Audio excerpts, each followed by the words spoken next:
महाराष्ट्राचे उपमुख्यमंत्री आणि अर्थमंत्री अजित पवार यांनी सोमवारी 10 मार्चला राज्याचा अर्थसंकल्प मांडला। राज्याचा अर्थसंकल्प मांडताना अजित पवार यांनी महिला, कृषी, ज्येष्ठ नागरिकांसाठी भरघोस तरतुदी केल्या।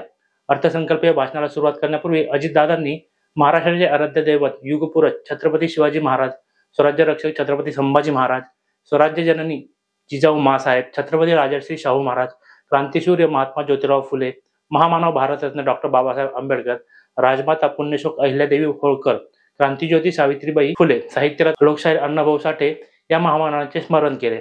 या महामानवांचे स्मरण केल्यानंतर अजित पवारांनी विविध स्मारक बांधणार असल्याचा उल्लेख केला। अजित पवारांनी अर्थसंकल्पीय भाषणात पर्यटन धोरणही जाहीर केलं। महाराष्ट्राला निसर्गरित्या मिळालेला समुद्र किनारा, प्राचीन लेण्या, गडकोट, किल्ले, घनदाट वनसंपदा असा समृद्ध वारसा लाभला आहे। पर्यटन क्षेत्रात खासगी गुंतवणुकीसाठी उत्साहवर्धक आणि अनुकूल वातावरण निर्माण करण्याकरता पर्यटन धोरण 2024 जाहीर करण्यात आले आहे। येत्या 10 वर्षात पर्यटन क्षेत्रात 1 लाख कोटी रुपयांची गुंतवणूक आकर्षित करण्याचे उद्दिष्ट ठेवण्यात आले आहे। राज्याचे आरोग्य पर्यटन धोरणही आखण्यात येत आहे, असे अजित पवार म्हणाले। मुघलांच्या नजरकैदेतून शिवरायांची आग्र्याहून थरारक सुटका हा भारतीय इतिहासातील स्फूर्तिदायक प्रसंग आहे। या ऐतिहासिक घटनेला उजाळा देण्यासाठी आग्रा येथे छत्रपती शिवाजी महाराजांचे भव्य स्मारक उभारले जाणार आहे। हे स्मारक उत्तर प्रदेश सरकारच्या सहकार्याने साकारण्यात येईल।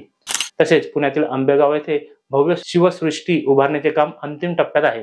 4 टप्प्यात साकारण्यात येणाऱ्या या भव्य प्रकल्पातील 2 टप्प्यांचे काम आधीच पूर्ण झालेले आहे। उर्वरित काम गतीने पूर्ण होण्यासाठी 50 कोटी रुपये अतिरिक्त तरतूद करण्यात आली आहे। छत्रपती संभाजी महाराजांनी औरंगजेबाच्या प्रचंड सेनेची संगमेश्वर येथे शौर्याची परिसीमा गाठत पराक्रमाचे दर्शन घडवले। त्या ऐतिहासिक भूमीत त्यांचे भव्य स्मारक उभारण्यात येणार आहे। इतिहासाला उजाळा देणाऱ्या महत्त्वाकांक्षी स्मारकांसह शिक्षण आणि समाजोन्नतीसाठीही राज्य शासनाने इतरही पावले उचलली आहेत।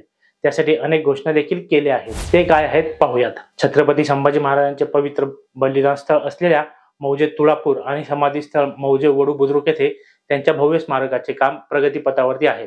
दरवर्षी एक प्रेरणादायी गीताला छत्रपती संभाजी महाराज राज्य प्रेरित गीत पुरस्कार प्रदान करण्याचा निर्णयही शासनाने नुकताच घेतला आहे। स्वराज्यासाठी बलिदान देणाऱ्या लाखो मराठ्यांच्या शौर्याचे प्रतीक म्हणून हरियाणातील पानिपत येथे यथायोग्य स्मारक उभारण्याचा निर्णयही आम्ही घेतला आहे। हरियाणा शासनाच्या मदतीने या स्मारकासाठी जागा देखील उपलब्ध करून घेण्यात येईल।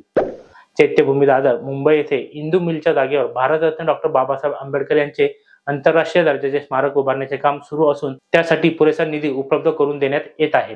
भारताचे दिवंगत पंतप्रधान भारतरत्न अटल बिहारी वाजपेयी यांच्या जन्मशताब्दी वर्षानिमित्त मुंबई येथे भव्य स्मारक उभारण्यात येणार आहे। स्वर्गीय बाळासाहेब ठाकरे राष्ट्रीय स्मारकाच्या पहिल्या टप्प्यातील काम पूर्ण झाले असून दुसऱ्या टप्प्यातील कामासाठी राज्य शासनाकडून 220 कोटी रुपयांचा निधी उपलब्ध करून देण्यात आला आहे। आद्य शिक्षिका ज्ञानज्योती सावित्रीबाई फुले यांचे जन्मगाव असलेल्या नायगाव, तालुका खंडाळा, जिल्हा सातारा येथे त्यांच्या कार्यासाजेचे स्मारक व महिला प्रशिक्षण केंद्र उभारण्यात येणार आहे। साहित्यरत्न लोकशाहीर अण्णाभाऊ साठे यांचे जन्मस्थळ वाटेगाव, तालुका वाळवा, जिल्हा सांगली येथे स्मारकासाठी तसेच त्यांच्या नावे प्रस्थापित चिरार नगर मुंबई येथील संशोधन व प्रशिक्षण संस्थेसाठी पुरेसा निधी उपलब्ध करून देण्यात येणार आहे।